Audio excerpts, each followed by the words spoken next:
जो लक्ष्य रखा जाए से लक्ष्य ये भी गोटे भागीदार रोचे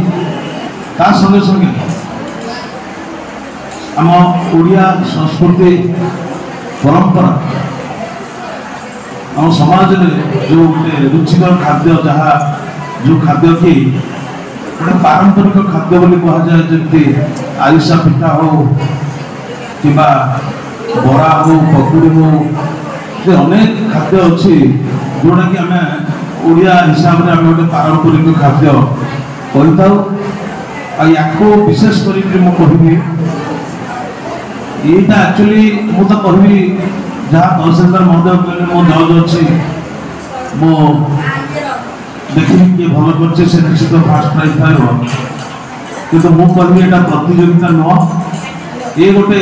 आधार जमी जज हिसाब से ठीक करेंगे ता बोली कौन अन्य मैंने भल करना समस्ते भल कर ये गोटे जो कहते आमर गोटे मिसिबा परस्पर सागर मिसिबा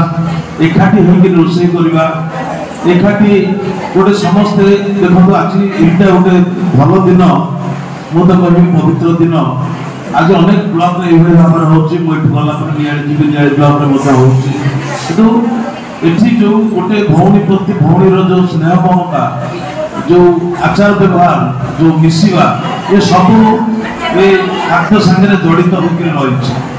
जहाँफल परस्पर भितर सब जिन मिसिबा और खाद्य तैयारी करवा मुझे ये खाद्य गोटे कंपिटिशन गोटे जगह होता मैंने ये एसएचजी नुह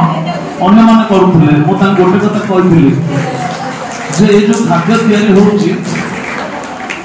तो माँ मैंने कर सब घरे भी से खाद्य खाऊ से माँ मान खाद्य खाद्य गोटे एमती जिनस जन को आप बतइबे भाग माप जन भल करुवा माँ कि भौणी से जन को बतइब तो धरतु आरिसा पिठा पिठाटा यही टाइप चूना हम एति रगड़ हम एति गुड़ पड़ो एति पाग हम जन बतइब कर आज भी मुझे फास्ट प्राइज पाइब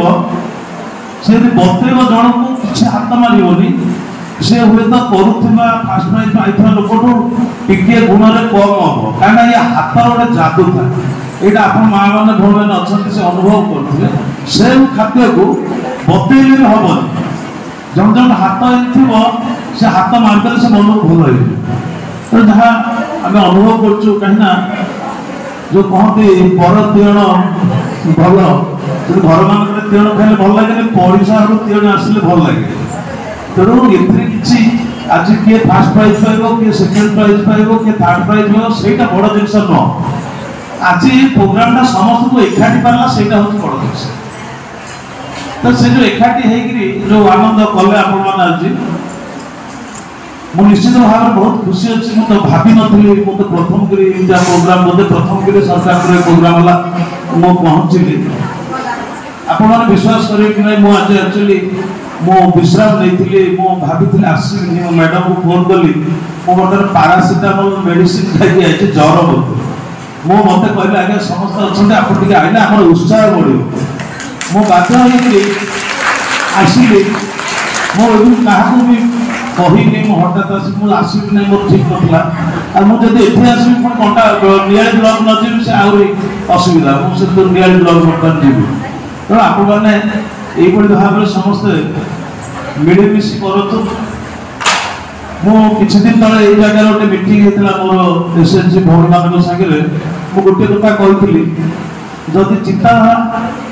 निजर नियत जदि साफ अच्छी निजर जदि आत्मनिर्भर होबार अच्छे निज गोड़ निजे ठिया हबार अच्छे ताहले भी कहार साहाय्य दरकार नहीं जड़े उठीज ये तो सरकार बहुत साहाय्य कर किंतु निजे जमी मो कही आगुरी केन्दुझर बढ़ी ये 2 दिन तले मुख्यमंत्री आम समस्त विधायक को डाकी आम बसी एकाठी गोटे टेबुल आम खाऊलु मत कहले जे गोटे जिनसा मुझे भल जे मुझे प्रत्येक जिलार कौन स्पेशल अच्छी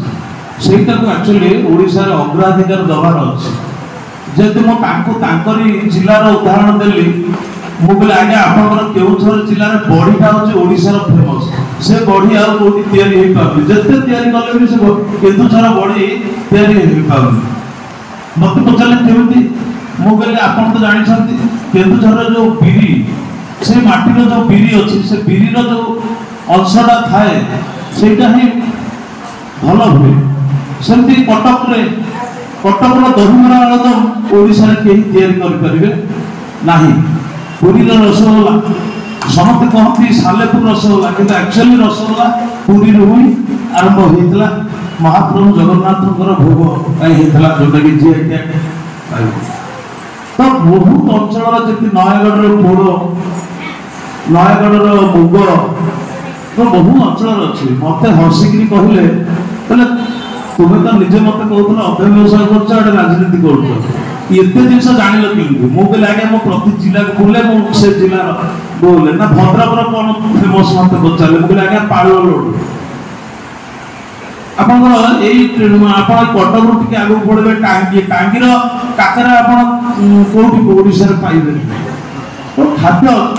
ମୋର ଏତେ ସମୟ ଆପଣମାନଙ୍କୁ କହିବାର ଗୋଟେ ଭିତରେ ବି ଗୋଟେ ସ୍ୱାର୍ଥ ଅଛି ଆପଣଙ୍କୁ କହିବାର। ସେ ସ୍ୱାର୍ଥଟି ହେଉଛି, ମୁଁ ଭାବୁଛି ଆମ ନିଆଳି ଅଞ୍ଚଳର ମା ଭଉଣୀ ମାନେ ଏମିତି ଗୋଟେ ଜିନିଷ ତିଆରି କରନ୍ତୁ, ସେ ମଣ୍ଡା ପିଠା ହଉ କି ଆରିସା ପିଠା ହଉ କି ଯାହା ବି ହଉ, ବହୁତ ଆଇଟମ୍ ଅଛି ଯୋଉଟାକି ଆମେ ବି ଜାଣିବା ସମ୍ଭବପର ନୁହଁ। ଯୋଉଟା କରୁଛନ୍ତି ମନ ଦେଇ କରନ୍ତୁ, ଗୋଟେ ଲକ୍ଷ୍ୟ କରନ୍ତୁ, ଭଲ କି କରନ୍ତୁ। ଯେମିତି ଆଜି ଯେମିତି ଅନ୍ୟ ଜିଲ୍ଲାର କହିଲି, କାଲି ସକାଳେ ମୁଁ କୋଉଠି ଭାଷଣ ଦେଲା ବେଳକୁ କହୁଥିଲି ଯେ ଆମ ନିଆଳି ଅଞ୍ଚଳର ଏଇଟା, ତ ସେଇଟା ଗୋଟେ ଆପଣମାନଙ୍କର ଗୋଟେ ଚେଷ୍ଟା। ଏଇ ଚେଷ୍ଟାରେ ଆମେ କଲେ ନିଶ୍ଚିତ ଭାବରେ ସଫଳ ହେବା। ମୁଁ ତ ବର୍ତ୍ତମାନ ରହିପାରିବି ନାହିଁ, ଆମର ତହସିଲଦାର ଆମର ଜଜ୍ ମହୋଦୟ ଅଛନ୍ତି, ସେ ପ୍ରାଇଜ୍ ଆପଣମାନଙ୍କୁ ଦେବେ।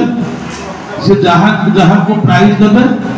ଟିକେ ମୁଁ ଅନୁରୋଧ କରିବି, ମୋତେ ହ୍ୱାଟ୍ସଆପ୍ରେ ଫଟୋଟା ପଠାଇଦେଲେ ମୁଁ ଭାବିବି ଯେ ମୁଁ ନିଜେ ପ୍ରାଇଜ୍ଟା ଦେଇଛି। କାହିଁକିନା ଟିକେ କମ୍ୟୁନିକେସନ୍ ଗ୍ୟାପ୍ ହେଇଗଲା। ନିଆଳି ଭିଡ଼ିଓ ଆକ୍ଚୁଆଲି ଆଜି ଡେଟ୍ରେ ହେବ ବୋଲି ମୁଁ ନିଆଳି ଭିଡ଼ିଓକୁ ହଁ ମାରିଦେଇଛି, କଣ୍ଟାପଟରେ ହଁ ମାରିଦେଇଛି, କିନ୍ତୁ ଦୁଇଟା ଗୋଟେ ଡେଟ୍ରେ ମୁଁ ବି ଜାଣିନି, ଆଉ ମୋ ଦେହ ଖରାପ ବୋଲି ମୁଁ ବି ଜାଣିନି। ତେଣୁ ମୋତେ ଅସୁବିଧା ହେଲା, ନହେଲେ ମୁଁ ଆପଣଙ୍କ ପାଖରେ ପ୍ରକୃତରେ ଆପଣ ଏଇଟା ରୋଷେଇ ସାରିକିରି ପ୍ରାଇଜ୍ ପାଇଲା ପର୍ଯ୍ୟନ୍ତ ମୁଁ ଆପଣଙ୍କ ପାଖରେ ଥାଆନ୍ତି ଆଉ ପଳେଇଥାନ୍ତି।